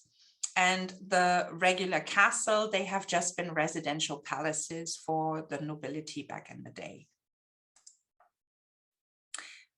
Then I'd like to provide you with more information, of course, about the University of Applied Science in Koblenz. That's where you would be studying if you joined us. This is the backside of the Rhein-Mosel campus. That's where I am located and where also you guys would probably be studying. In the formation, it has grown from a former technical and architectural school and into the Hochschule as it does exist today. And like today's formation is around since 1996. We have 3 different campuses. The Rhein-Mosel campus, which is the main campus. It's located in the city of Koblenz. We have the Rhein-A campus. It's a smaller campus and it's located in a city called Remagen. It's around half an hour away. And then we have the Westerwald campus. The Westerwald is a big foresty area quite close to Koblenz. And we have a campus that is located right in this Westerwald region. We have around 9,000 students altogether, and there's around 1,300 international students from around 80 countries. We have 175 professors and around 400 staff members. This picture shows the front of the main campus, the Rhein-Mosel campus. Yeah, I thought I'd provide you with as much pictures as I possibly can so that you get a good impression. So the Rhein-Mosel campus hosts all those departments that you can see here. I also added if there is just German courses or also English courses available. We do have the Department of Civil Engineering, the Department of Social Sciences, and our engineering department, which is a combination of mechanical and electrical engineering, and also industrial engineering in cooperation with the business department. Those 3 departments unfortunately only offer classes in German, so they might not be as interesting for incoming students, except if they can speak German, of course. But then we do have an architecture department and our business department where there's actually English courses available for you. The Westerwald campus, just to give you the full overview, we do have engineering department there that does a lot of research on the materials, glass and ceramics. And we do have our arts people there, the Institute of Fine Arts, Glass and Ceramics. They are also located there. And then I thought I'd show you a little bit around the campus and our infrastructure, just to give you an impression of what you can expect if you come join us as a student. So here you can see our labs, our, all the equipment that we offer. I will just go through all these slides. Yes, so this on the left side is actually, so both these pictures are taken at the Westerwald campus, just to show you that there's, that's why we are called, or we call ourselves a University of Applied Sciences. There's actually a lot of practical learning by doing that we do. And this is kind of, these are the places where you can do that. And then, of course, we do have classrooms, regular classrooms necessary at any university. Yes, I'd like to talk a little bit about the incoming culture at the University of Applied Sciences in Koblenz. If you join us as an incoming student, we do offer an orientation program for you. It's mandatory for all incoming students. We offer a welcome day where you will receive all the documents that you need, your student ID card. We will finalize your enrollment. We will pick up all the loose ends that might still be around. And we give you a tour around the Hochschule, explain everything to you so that you will be able to find your classrooms later in the semester, that you know how to use our cafeteria, how to use the payment system, because you can only pay by using your student card on the whole campus. So we introduce you to everything that you need to know to be able to study fully, have your lunches here, and live life at the fullest at Hochschule Koblenz. There will also be an excursion to the German Museum for Contemporary History. It's about the German history since 1945, and it will provide you with a little bit of background knowledge about Germany as a country, politically, but also socially. It's a very interesting museum. Yes. And then we offer a guided city tour so that you know your way around Koblenz, that you know where to, meet all the other students, where are the famous student places in Koblenz, where can you get a good pizza. Probably you can also determine if there's a good Thai restaurant available. So all of these things, Asian supermarkets, that's kind of what we will introduce to you, so that every student can, survive and have a good time and, live sustainably by themselves independently. Also, we have a little bit of a, fun part of the orientation program just to, create a new group mentality amongst all the incoming students of one semester. There's a bowling night, and there's also a brunch that you will be invited to at a local cafe to close off the orientation week. We do offer the ESN. ESN is an Erasmus student and is called the Erasmus Student Network. Erasmus, as some of you might know, is a big exchange program amongst EU countries and beyond, but that's a different topic. And there were established some student networks in order to help the incoming students to find friends, to find their way, to be able to, make good memories and not feel lonely during their time in Koblenz. We have one of these sections as well. They support incoming students. They motivate outgoing students as well. They organize excursions and trips and a lot of fun activities around Koblenz. Also, you will be able to buy the so-called ESN card, which will provide you with a lot of discounts all throughout Europe. There's VPN services that can be bought on a discount, like NordVPN, for example. There is a lot of travel discounts that you can get with Ryanair, which is an airline here in Europe, or Flixbus, which is a bus company that has offers bus travel, and you can have discounts for that. So you can buy the card here, and on the left side, the picture is not very good, but it gives you an impression of how that looks, such an excursion with our ESN community. Yes, and then there is the international office. we are an administrative unit and a service unit all in once. We take care of your enrollment, if you want to extend your stay, and we are responsible for running the organizational and administrative part of the Erasmus program that I mentioned before.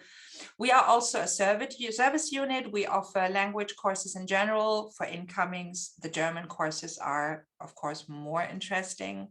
We run the ESN network together with our students, and we provide you with the welcome week. Of course, we also provide students, incoming students, but also students who are interested in going out with, you know, counseling, advice, and all the services that they need. And then I would like to include some of the benefits and other useful information if you come study at the University of Applied Sciences in Koblenz. There is no tuition in most universities in Germany. There's no tuition also for international students, so you don't have to finance that, which is always a huge benefit. There's a free semester ticket for public transport in and around Koblenz. There will be a fee, though, that you have to pay for a lot of the social services and the sports offers that we do. And those fees also include all the money that needs to be paid for the semester ticket. So by paying the student fee that every student, also the German students, have to pay at the beginning of the semester, you will get a free semester ticket. We have 3 dormitories nearby. We offer free language courses provided by our language department, and we also offer free intercultural trainings. And of course, there's a lot of guidance and a lot of, like, if you run into problems, if you have academic problems or you have problems with the German style of doing things, then you can feel free to seek our advice. We will be here for everyone who needs our advice. And then I thought I'll provide you with some contact information. There is my email address. I'm the incoming coordinator for the Rhein-Mosel campus. If you would be interested in studying at the Rhein-A campus, then there's also a contact available also at the Westerwald campus. Because here at the Rhein-Mosel campus, most students are joining us at the business department, I thought I'd also provide you with the contact of the departmental coordinator for the business department, that is Miss Sophia Sturm, and you also have her email address. Then you can contact ESN Koblenz in case you are interested in any of the ESN information before you join us. And if you are interested in more information about the courses that we offer at the business department and the general incoming structure and culture at the department, I provided you with the HS Koblenz general website, but also with the international incoming site from the business department. Oh, and then there's our Instagram handle. So if you want to know more about us, you can always follow us on Instagram and you can contact us there. We try to answer any query that we, become aware of. Yes, that is my presentation so far. Thank you very much for your attention. Thank you very much. Such an informative presentation from our colleague. And I think our students get a lot of information from you. And I think one student had a question. Yes, I'm here. Feel free to ask me anything. Well, what's it? Do you only offer courses in business and management? This is the question. Yes, in English. Yes. So at the moment, we are currently working on, becoming more international and more attractive. to people from abroad by providing more English classes, but that takes some time. Yes, we also have to persuade our professors to teach in English. Thank you in advance. Yeah, so it means that at the moment, students in management technology at SIIT are able to take courses in business department, right? Yes, and if you want to have more information, then I invite you all to go to the provided link of the business department. I added it after I sent you the presentation. So students can feel free to contact me, but I can also update the presentation so that you can maybe download the updated version, and then you can provide your students with the links as well. And there's a course description for all the programs that we offer. We offer, at the moment, we currently offer a finance program with English courses around the topic of finance and investment. And then there is a program available around the topic of marketing. If students are able to speak German, of course, they can choose from a whole variety of other courses and are invited to join other departments as well. All right, so which might not apply to many students, but I'd like to mention it anyways, because you never know. Right. So if they would like to take courses in German language, so what the language requirement that you require? So the level of proficiency that we would require or highly recommend you have is at least the B2 level, according to the European framework. I mean, the higher you are, the easier it is for you to understand, because we are not speaking about like you and me having dinner together and having a conversation, but it is like, you know, listening to an academic speech. There's a lot of special terms that are used in each different field of study, and knowing them certainly helps.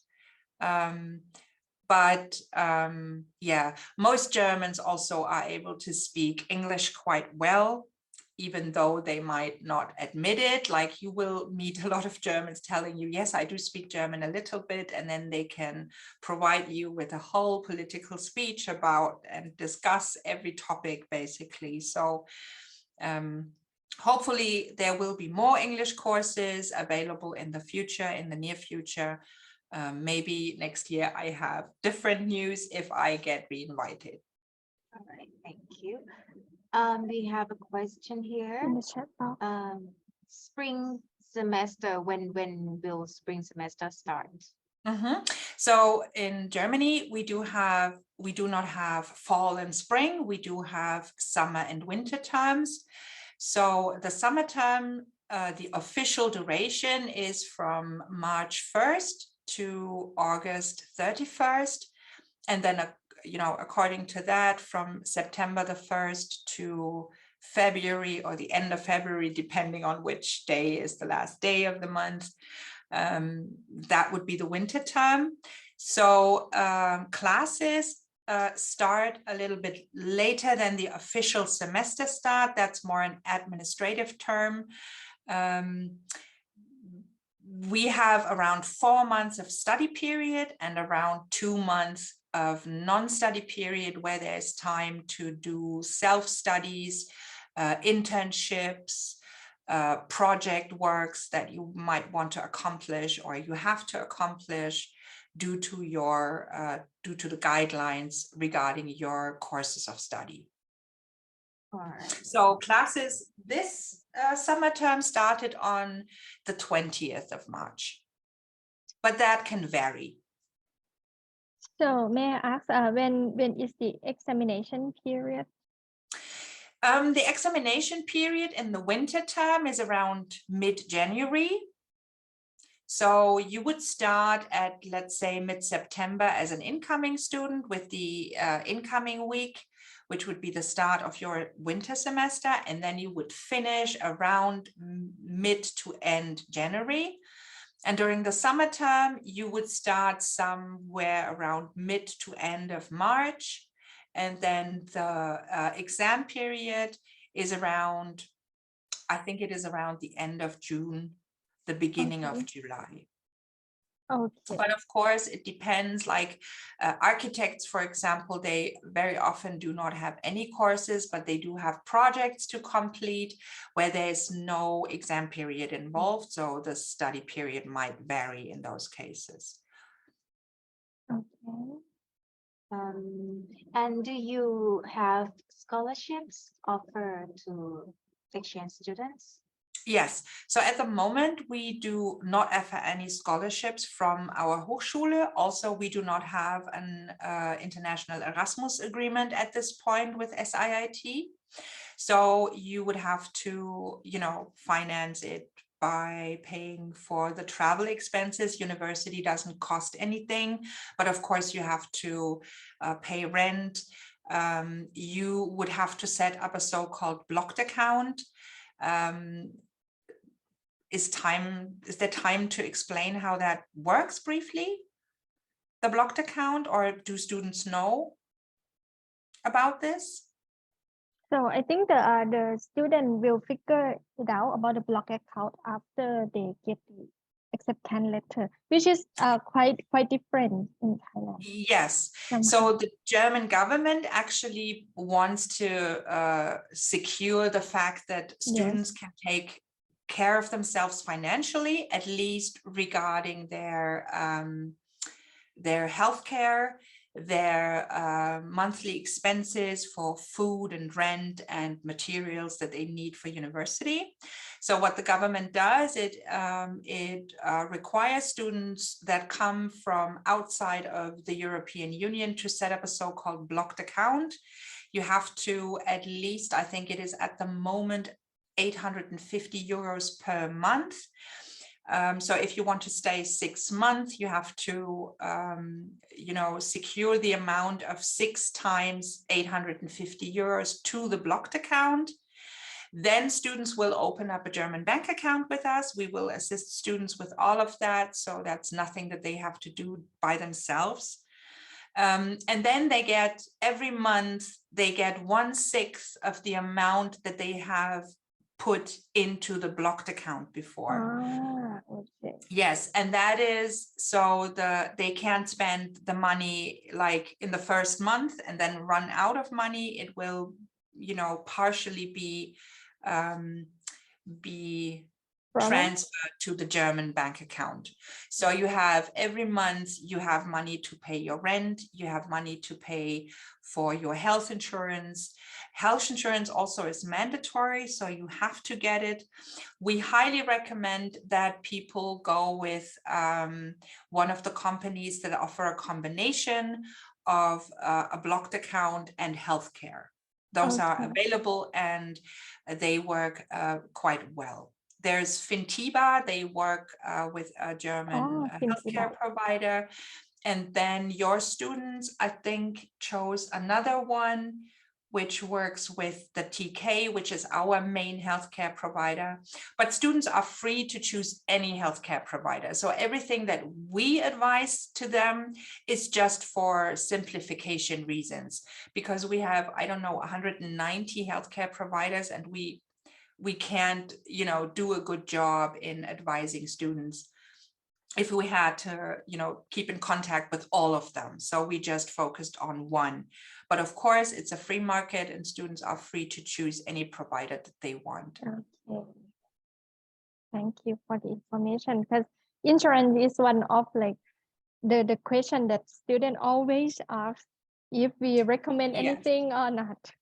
Yes, so I would recommend this this combination services. They are quite good, and the healthcare is not only, because there is a difference, you need healthcare for the visa in order to get a visa to come to Germany. But then there is different requirements towards healthcare when you want to be a student. So as a student, it is very important, and it is required that you have basically healthcare according to German standards. The German system is quite an expensive one, but it's also quite a good one. So you have free choice of doctors. You don't have to think about, are they like in network or something like that, which is the system available in the United States, which is very complicated to understand if you're not part of the United States. So it's very easy, and you get an insurance card. There is no money as long as you pay your monthly fees. You just take your card and you can see any doctor or go to any hospital that you want to go to or need to go to. Thank you very much. Yeah, you're welcome. Any more questions? A student asked about the visa application procedure. So I don't think that students have to check by themselves from the embassy. The embassy, yes. Yes, they will. I recommend, though, that students do this as one of their first tasks. So as soon as they have received the letter of acceptance and all the documents that they need in order to apply for the visa, because as you probably know, there's the war in Ukraine going on at the moment. There are tons of refugees created by that war. And then there is also, there has been a huge earthquake in Turkey. And a lot of Turkish immigrants came to Germany. So a lot of these people have family in Germany, and the government organized for the family members who lost, you know, their existence in Turkey to come to Germany with an easier process. So and in Germany, it's like there is no special line available. There is no added payment that you can do for premier services. Yes. Germans don't like stuff like that. We don't think it's cool to allow rich people to be faster than anyone else. So no matter, there's no way around it. All these people, like refugees, business people, students, everybody coming to Germany for an extended period of time has to go through the same immigration process. And it's quite annoying at the moment, I have to admit that. So please be patient and start the process as soon as possible. That's our recommendation. Yes. And I think for Thai student, SIIT student, you can start process for the visa after you get the acceptance letter. Yes, you would need the acceptance letter to prove that you have a place of study in Germany, so that the German government knows, okay, everything is going fine. This is going to be a student, and he needs, you know, it also determines which kind of visa you can apply for, and you can be granted, of course. So yes, I would recommend that.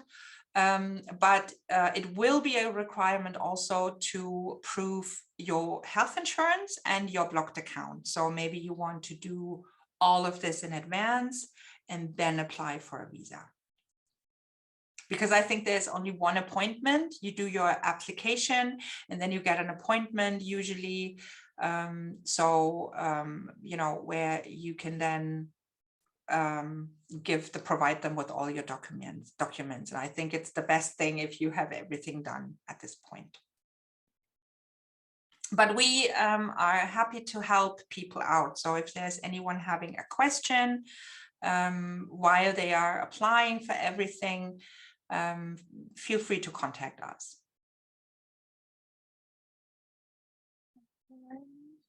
Okay. So three SIIT students are there, right? So can you share with us which campus they are? They are at the campus where I work at the Rhein-Mosel campus, which is also the main campus in Koblenz.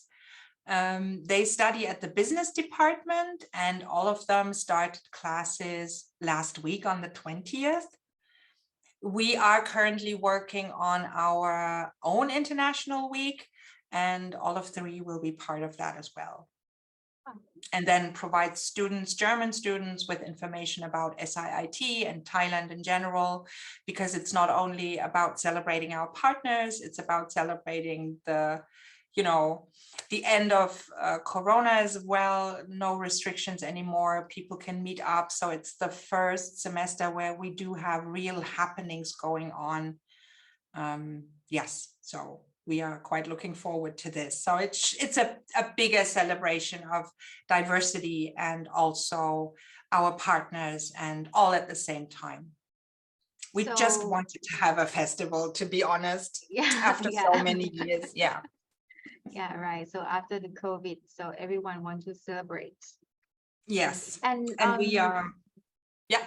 do our students need to give a presentation or do anything on that day? No, it will be more in the style of an international fair day, where they will, you know, they will be able to provide us with Thai foods or drinks or whatever they want to. They will be able to meet students, and the main thing is students will be able to meet them and ask them about studying at SIIT, about, you know, academic questions they might have from a student perspective. So it's more, we just wanted to create a peer community, not so much of an official environment, but more to motivate them and make them want to go abroad and see different things and experience different study system and education systems. Right. So I agree. That's information from student to student. Yes, yeah, that's it. That's the idea behind it. There will be, of course, there will be speeches held and stuff, but the main focus on that specific day, the event goes over 3 days, and it ends with a big festival that goes for the whole Hochschule, and also the citizens of Koblenz are invited. So it's going to be, yeah, quite a nice event, hopefully. And the International Fair Day is the start of everything. So we wanted it to be fun and light and have a, you know, a very relaxed setting for people to communicate.